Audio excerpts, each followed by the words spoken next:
The story of Jeffrey Dahmer continues to gain attention on Netflix more than 30 years after his horrific crimes were first discovered by Milwaukee police. CBS 58's Emerson Lehman spoke to the man responsible for the latest Dahmer documentary and hopes it'll spark conversation.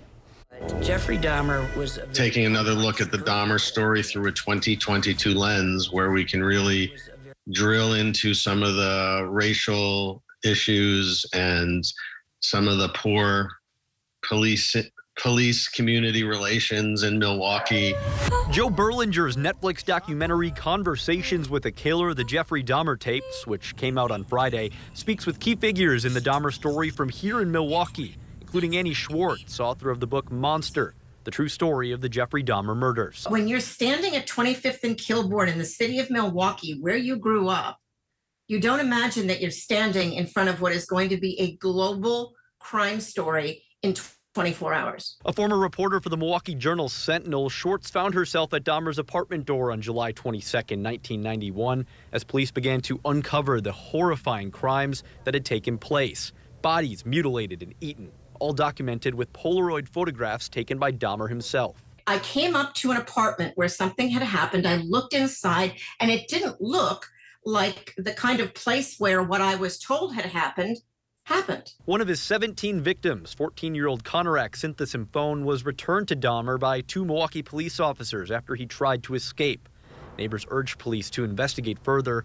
However, Dahmer was able to convince them the boy was his 19-year-old boyfriend. He was a master manipulator, and that includes the police. The officers were fired after Dahmer's crimes were uncovered, but eventually returned to the force after winning an appeal.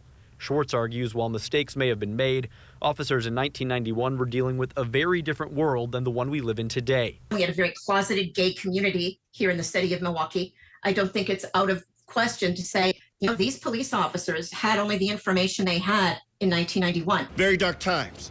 But that was a different police department to what we have today. As for today, Milwaukee Police Chief Jeffrey Norman highlighted the department's LGBTQ point of contact coordinator is just one example of ways they are working toward better community police work. It's those types of conversations and change Berlinger hopes his documentary can help inspire. This should be seen as an example of, when those issues go unresolved, things like this can happen. So I just hope it promotes dialogue about it, a more healing interaction between the police and marginalized communities. Berlinger says that it's important for all generations to understand that evil people do exist, and he hopes lessons learned from the Dahmer case can help make sure that something similar never happens again. Reporting in studio, Emerson Lehman, CBS 58 News.